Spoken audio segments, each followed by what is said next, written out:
شر قصيد جزت القصيد الجديد محكمات المعاني نشرات السلام في رقاعد الاضحى واللقاء يوم عيد اضربوا للقوافل اللي عليها الكلام نظم درها فسق عقد فريد قافل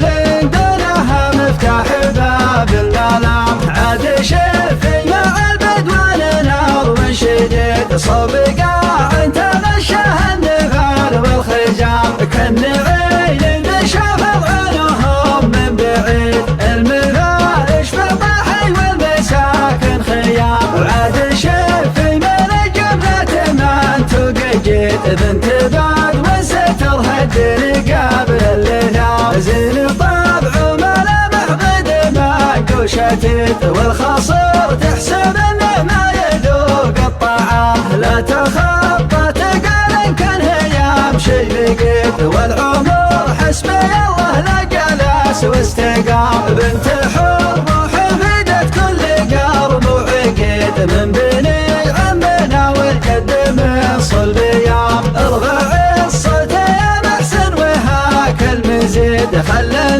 ننطلب غدا وناس حيام نبغي اللي معنا لا سمعها يعيد والموظف على اللحن يخلي الدوام الرجل لا عذر في درب حظ عنيد ما يعود ورا ولا عرف الانهزام يتحكم بعقله لو بجوفه وقيد ويتوكل على اللي مع عيونه تنام جعل راس ما عنده للكرامه رصيد ينطرح في صلاة كل بيها قيام جعل راس ما عنده للكرامه رصيد ينطرح في صلاة كل بيها قيام شرد الصيد جزت القصيد الجديد محكمات المعاني نشرات السلام في رقاعد الاضحى واللقاء يوم عيد اضربوا للقوافل اللي عليها الكلام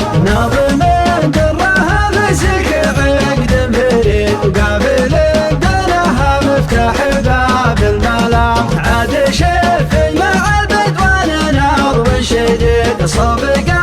انت غشها النفال والخجام كالنعيل نشاف عنهم من بعيد المفارش بالضحي والمساكن خيام وعاد شفي من الجبلة من تقجد بنت بعد وسترها الدين قبل الليلام زين طبع ملامح قد ما قوشتت والخصر تحسب انه ما يذوق الطعام لا تخطى تقال كان هيام شي بقيت والعمر حسبي الله لا جلس واستقام بنت حر وحفيدت كل قرب وعقيد من بني عمنا والجد من صلب يام ارفع الصوت يا محسن وهاك المزيد خلنا